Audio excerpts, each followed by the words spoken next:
मैं देख रहा हूँ नाम भी आपने नमो टॉय ट्रेन रखा है, मोदी जी के नाम पे रखा है। देखिए, मोदी जी का एक मंत्र है। मोदी जी हमारे पहले प्रचारक रहे हैं और प्रचारक संघ ये चीज सिखाता है, अंत्योदय योजना। अंतिम पंक्ति में बैठे हुए व्यक्ति के साथ उसको फायदा पहुंचाना समाज के अंदर। नमस्कार, मैं आर.के. जायसवाल और आप देख रहे हैं जनमत की पुकार। मौजूद हूँ पीतमपुरा में, जहाँ पे टॉय ट्रेन का उद्घाटन हो रहा है आज। नागपाल जी, क्या है टॉय ट्रेन वगैरह? देखिए, ये बच्चों के लिए, जब हम मॉल के अंदर जाते थे, कई बच्चे उसके अड़ोस पड़ोस में खड़े होते हैं, बड़ी उम्मीद भरी नजरों से देख रहे होते हैं, और कई माँ बाप ऐसे होते हैं जो वो 100 रुपए भी नहीं खर्च कर पाते हैं। तो मेरे मन में उस टाइम पे इच्छा बड़ी आती थी कि मैं जब कभी बना तो इस प्रकार से बच्चों के लिए एक फ्री सेवा चालू करूंगा। तो आज मुझे मौका मिला है, और समाज के बड़े बड़े दानी हम लोगों के साथ, जिन्होंने कभी किसी मदद के लिए, किसी काम के लिए मदद नहीं की, कोई मना नहीं किया, तो समाज ने मदद की और हमने ये टॉय ट्रेन चला रहे हैं। मुझे लगता है कि इस ट्रेन का फायदा मेरी पूरी विधानसभा और दिल्ली के लोग भी जो आएंगे वो इसका फायदा लेंगे। मैं देख रहा हूँ नाम भी आपने नमो टॉय ट्रेन रखा है, मोदी जी के नाम पे रखा है। देखिए, मोदी जी का एक मंत्र है। मोदी जी हमारे पहले प्रचारक रहे हैं और प्रचारक संघ ये चीज सिखाता है, अंत्योदय योजना। अंतिम पंक्ति में बैठे हुए व्यक्ति के साथ उसको फायदा पहुंचाना समाज के अंदर। तो उस अंतिम व्यक्ति तक फायदा पहुंचाने के लिए हमने ये नमो टॉय ट्रेन की वो किया है। माननीय मोदी जी से प्रेरणा लेते हुए इस ट्रेन का नाम हमने नमो टॉय ट्रेन ही रखा है।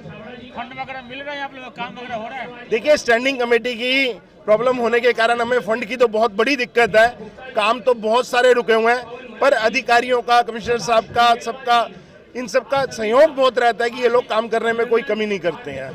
ऐसे अभाव में भी काम करने की उनकी भी इच्छा शक्ति है कि अभाव में भी काम हो रहे हैं। क्या लगता है, छठा समन के बाद भी अरविंद केजरीवाल जी जाने के लिए भाजपा प्रेरित है ये नोटिस?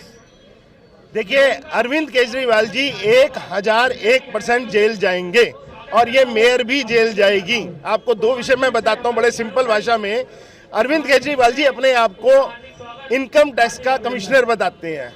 इनकम टैक्स के कमिश्नर के अंदर क्या उन्होंने किसी व्यक्ति को, अगर कोई इनकम टैक्स में गलत इन्फॉर्मेशन देता है, उसको पहले नोटिस दिया जाता है, एक नोटिस। अगर वो नहीं आ सकता तो उसको दूसरा नोटिस दिया जाता है।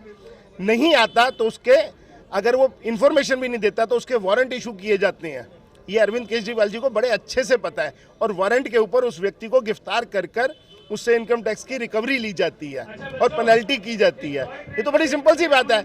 जब वो उस डिपार्टमेंट में रहते थे और ये सारी चीजें करते थे, उन्हें पता है कि कानून क्या है, और ईडी के भी इसी प्रकार से कानून क्या है। मुझे हैरानी है कि वो अपने आप को पढ़ा लिखा कहते हैं। ऐसा पढ़ा लिखा आदमी जिसे पहले सम्मन पे जाके अगर पेश होता और कहता जी बताओ मुझसे क्या पूछना चाहते हो, तो आज इतनी दिक्कत ही ना आती। कभी भी किसी प्रकार से भी कोई भी उन्हें गिरफ्तार करने की बात ही ना होती। वो अपने आप जानबूझकर ये पॉलिटिकली स्टंट कर रहे हैं। वो जानबूझ के गिरफ्तार होना चाहते हैं कि गिरफ्तार होकर मैं ये दिल्ली के अंदर दिखाऊं कि मैं जी कितना इनोसेंट हूँ। इनोसेंट और चालाक और ठग इस प्रकार के अरविंद केजरीवाल जी हैं, और उन्हें सारे कानूनों का पता है। उन्होंने गिरफ्तार होना ही होना है, उन्हें ये बात पता है। आप ठग वगैरह क्या क्या आरोप लगा दिए उनके ऊपर, मगर वो मोहल्ला क्लिनिक, वाईफाई, सरकारी स्कूल, स्विमिंग पूल सब कुछ दे रहे हैं। वो अपने आप को बताते हैं कि बहुत बढ़िया काम कर रहे हैं, आप उनको ठग की उपाधि दे रहे हो। देखिए, आप मोहल्ला क्लिनिक एक काम कीजिए, पीतमपुरा में वीपी ब्लॉक में मोहल्ला क्लिनिक है, आप जाइए देखिए। मैं आपको चैलेंज करता हूँ, कितने लोग हैं वहाँ पे, आप उनसे लोगों से बात कीजिए। किसी को दवाइयाँ मिल रही हैं तो मुझे बता दें, किसी के वहाँ चेकअप हो रहे हो तो मुझे बता दें। मैं आपको पीतमपुरा का ही हाल बताता हूँ, और ज़्यादा दूर क्यों जाएंगे हम। ऐसे ही बहुत सारे क्लिनिक अभी पकड़े गए हैं जिसके अंदर उनकी दवाइयों के घोटाले पकड़े हैं, जिसमें एक्सरे और जितने चेकअप हैं, चेकअप के नाम के ऊपर घोटाले कितने पकड़े गए हैं। अभी तो इंक्वायरियाँ खुल रही हैं साहब। अभी तो कहते हैं, हमने भी जब कहा था ना, अभी तो ये अयोध्या का हुआ है, मथुरा, अभी तो ये झांकी है, मथुरा काशी बाकी है। अभी देखते जाओ अरविंद केजरीवाल जी का क्या होगा। हमारे साथ बात कर रहे थे निगम पार्षद डॉक्टर अमित नागपाल जी। मिलते हैं किसी और खबरों के साथ। नमस्कार। अगर आपने हमारा अभी तक चैनल सब्सक्राइब नहीं किया है तो कृपया चैनल सब्सक्राइब कर लें, लाइक करें, शेयर करें, कमेंट करें। तो मिलते हैं फिर किसी और खबरों के साथ।